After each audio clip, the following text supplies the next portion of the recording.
Assalamualaikum warahmatullahi wabarakatuh. Halo semuanya, jumpa lagi dengan saya Chow Sing Sing, kurator dari podcast Horror Night Story. Halo, apa kabar semuanya? Semoga kalian semua sehat-sehat ya. Dan seperti biasanya, pada hari ini saya kembali dan akan menceritakan sebuah kisah mistis untuk kalian semua. Dan kisah mistis kali ini adalah lanjutan dari cerita kemarin tentang radio tengah malam yang ditulis oleh Mas Dioseta. Oke, daripada kita berlama-lama, mari kita simak ceritanya. Sulit mempercayai dengan apa yang kulihat.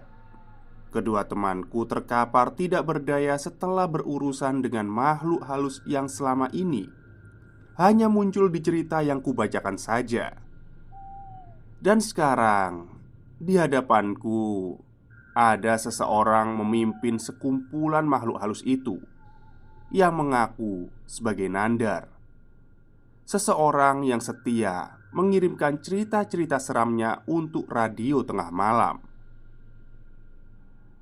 Seharusnya ini akan menjadi cerita yang menarik. Kenapa kalian merusaknya? Ucap Nandar kepadaku. Jangan main-main. Perjanjian apa yang kamu lakukan dengan setan-setan itu? Tanya Pak Lek Bimo kepada Nandar. Bukan urusanmu. Setidaknya aku masih bisa mendapatkan satu korban untuk mengakhiri cerita ini. Lanjut Nandar sambil meninggalkan ruang penggilingan. Aku teringat akan Ranto. Dia ditarik oleh makhluk yang tidak kukenal wujudnya. Teman saya Pak Lek, Ranto. Masih ada satu teman saya lagi yang belum ketemu, kataku pada Pak Lek. Jul, cari duluan. Kalau ketemu panggil saya, perintah Pak Lek pada rekan kecilnya itu sambil membantu menghampiri Nizar. Beliau membacakan doa pada sebotol air dan meminumkannya pada Nizar. Terlihat wajah Nizar tidak lagi pucat dan terlihat sedikit tenang. Bisa jaga temanmu ini. Saya dan Mas Ardian harus mencari temanmu yang satu lagi, tanya Pak Lek pada Nizar. Tapi Pak, kalau setannya datang lagi gimana? Tanya Nizar dengan ragu. Udah, gak usah takut. Ada mereka yang menjaga agar makhluk itu tidak mendekat ke ruangan ini, jelas Pak Lek. Mereka siapa Pak Lek? Tanya Nizar lagi. Mas Ardian menyalakan lagi korek api. Perintah Pak Lek kepadaku. Aku mengangkat kembali korek api yang masih menggenggam di tanganku dan menyalakannya lagi. Kilatan api menyala kecil, namun cahayanya cukup untuk menerangi seisi ruangan. Dan samar-samar terlihat sosok-sosok makhluk halus di ruangan ini. Mereka adalah makhluk yang kami lihat di dekat pintu masuk tadi. Aku merinding. Nizar pun juga terlihat sangat panik. Mereka ini penunggu pabrik gula sini, dan yang itu namanya Sri. Dia yang akan memberitahuku kalau kalian dalam bahaya, ucap Pak Le sambil menunjuk pada sosok kuntilanak dengan wajah yang tidak utuh lagi. Dia berdiri di dekat pintu. Pak, yang benar saja. Masa kami tinggal sama mereka di sini? Protes Nizar dengan wajahnya yang kembali pucat. Sudahlah, mereka tidak akan melukai. Jangan lupa baca doa saja, mohon perlindungan dari Tuhan. Itu akan menjagamu dari niat-niat buruk, ucap Pak Le yang bersiap diri menyusul Panjul. Ketika api dari korek itu mati, Tidak ada lagi sosok makhluk halus yang terlihat di ruangan itu. Ruangan demi ruangan kami masuki. Tidak ada tanda-tanda keberadaan Ranto. Kami terus mencari, bahkan sampai ke sudut-sudut mesin. "Pak, itu Dek Panjul pergi sendirian gak apa-apa tak? Apa gak bahaya?" tanyaku pada Pak Le. "Tenang, walaupun dia masih kecil, tapi dia gak bisa diremehin. Di belakangnya ada makhluk pelindung yang sangat kuat," cerita Pak Le padaku. Aku hanya mengangguk. Namun, cerita mereka tetap saja tidak rasional di kepalaku. "Pak Le, di sini, di luar!" Terdengar teriakan menggema di aula. Itu adalah suara si Panjul.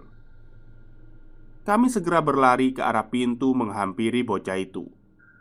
Suara gerimis terdengar ketika kami mendekati halaman pabrik. "Itu di sana, Pak Le," teriak Panjul. Kami tidak melihat seseorang pun di sana. Hanya tanah kosong, pepohonan, dan seekor kera di bawah pohon pisang. "Itu, Le, di bawah kliwon." Terlihat seonggok tanah seperti bekas mengubur sesuatu. Kera itu terlihat menggali sedikit demi sedikit hingga mulai terlihat wajah manusia di sana. "Ranto? Itu Ranto, Pak Le. Kenapa dia dikubur hidup-hidup?" tanyaku. "Belum terlambat, Mas. Dari tadi Kliwon sudah jagain di situ, ngejagain biar masih bisa bernafas." Kami segera berlari untuk menolong Ranto. Namun, sesosok makhluk kurus dengan tangan dan kaki yang panjang menghadang kami. "Kamu tolong temanmu. Makhluk ini biar kami yang urus," perintah Pak Le kepadaku. Aku berlari menghampiri Ranto. Kali ini tidak ada rasa takut. Di pikiranku, nyawa Ranto yang terpenting. Aku menggali dengan tangan kosong, mengeluarkan sedikit demi sedikit bagian tubuh Ranto ini. Namun, yang kukhawatirkan terjadi. Dari atas pohon pisang menetes cairan hitam. Aku perlahan menoleh ke atas. Namun tak lebih dari sejengkal dari wajahku muncul wajah penuh belatung dengan rambut yang rontok, bergelantungan terbalik menatapku. Belatung yang muncul dari rongga wajahnya terjatuh ke arahku. Aku menoleh ke arah Pak Le, namun terlihat dia masih sibuk dengan setan yang menghadang kami itu. Setan itu terjatuh dari atas pohon. Kali ini terlihat telapak tangannya yang sangat besar dengan cakar-cakar yang panjang. Aku merangkak mundur mencoba menjauhi makhluk itu. Namun, setan itu cukup cepat mencoba meraihku dengan cakarnya. "Kliwon!" teriak Panjul seolah memberi perintah. Monyet kecil itu berlari ke arahku, melompat ke perutku seolah mencoba melindungiku. Cakaran besar makhluk itu mencoba menyerang. Namun, samar-samar terlihat bayangan monyet besar dari tubuh Kliwon menghajar dengan keras setan itu hingga mundur berlari ke arah hutan. Aku menoleh ke arah Ranto. Tubuhnya sudah keluar dari timbunan tanah. Rasa emosi membakarku. Tak pernah kubayangkan semua ini berasal dari seseorang yang kukenal. "Nandar, keluar kamu! Selesain urusan kita sekarang!" teriakku di tengah gelapnya malam. Pak Le dan Panjul menoleh, cukup heran dengan apa yang kulakukan.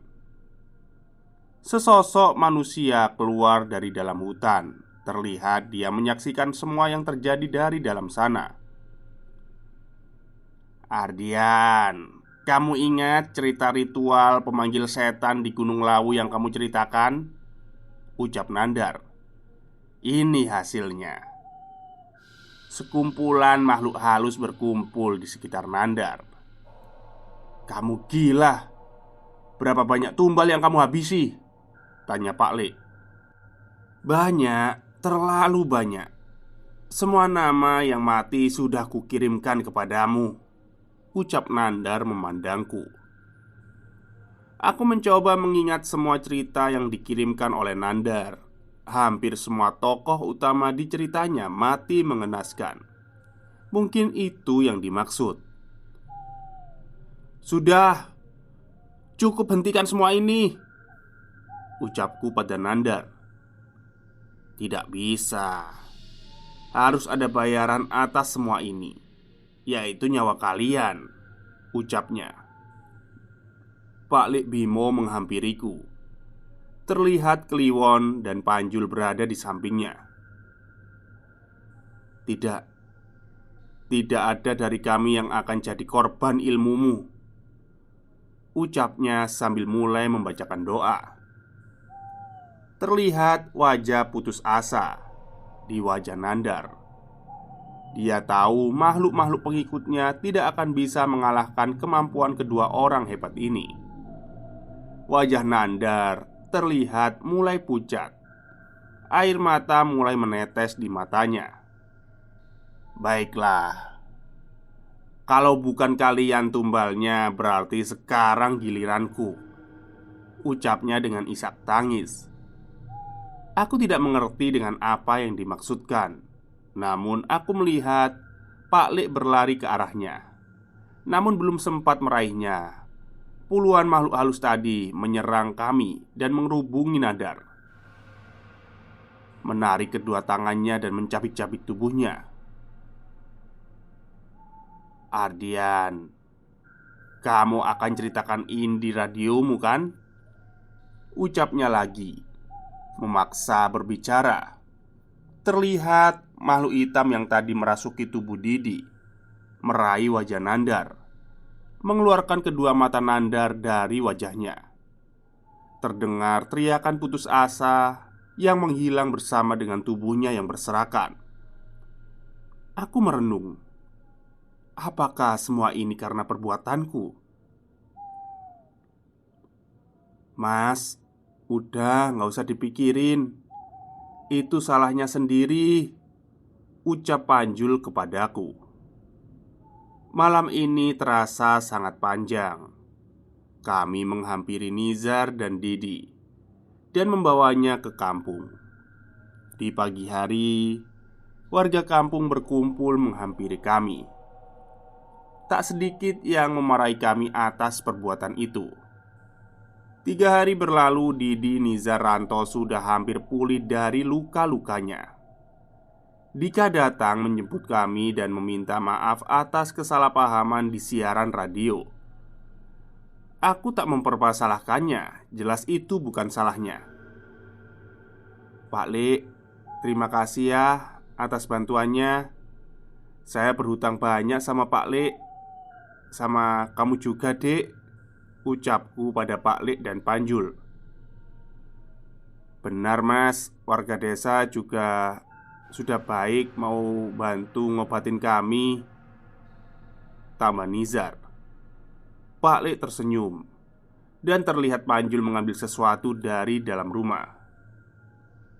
Mas Ardian, tanda tanganin radioku dong buat kenang-kenangan, bocah itu sambil menyodorkan radionya. Ya ampun Panjul, kamu itu sudah nyelamatin nyawaku. Ya harusnya aku yang minta tanda tangan kamu, jawabku padanya. Lagian setelah kejadian ini kayaknya saya mau berhenti dari radio tengah malam. Nah Ardian, gak usah menyalahkan diri sendiri atas kejadian semalam. Jangan kira hanya Nandar yang terinspirasi dari radio tengah malam. Ini si Panjul juga salah satunya. Hanya saja Nandar itu memilih jalur yang salah, ucap Pak Le. Aku mengambil radio yang dibawa Panjul dan menandatanganinya. "Ini aku tulis nomor HP ku juga ya. Kamu bisa hubungin aku kapan aja. Ya, anggap aja aku kakakmu sendiri," ucap Ardian pada Panjul. "Matur suwun nggih Mas," balasnya dengan senang. "Kalian sering-seringlah main ke tempat ini. Saya berencana menjual sawah dan mencoba mengoperasikan pabrik gula itu lagi. Datanglah kalau tempat ini sudah tidak angker lagi," kata Pak Lek. "Siap Pak Lek. Setiap ke kota ini kami pasti akan mampir kok," ucap Didi pada Pak Lek. Kami pun pamit dan meninggalkan desa ini. Terlihat sosok pabrik tua yang terlihat megah di siang hari. Tidak ada bayangan apapun, dan tidak akan terbayang apa yang terlihat saat hari sudah mulai gelap, kecuali kalian merasakannya sendiri. Epilog. Beberapa minggu berlalu setelah kejadian di pabrik gula. Aku mencoba kembali ke ruang siaran. Walaupun cukup ragu, aku memutuskan kembali memulai siaran. Namun kali ini, aku akan memilih-milih cerita. Terutama aku tidak akan memilih cerita yang berbau ilmu hitam. "Gimana bro? Udah siap tempur lagi?" ucap Dika sambil menepuk punggungku. "Kita coba tapping ya. Kita mulai dari cerita yang ringan dulu," balasku. "Ya udah, sana pemanasan dulu," lanjut Dika. Aku memasuki ruangan, mencoba melihat sekeliling ruangan.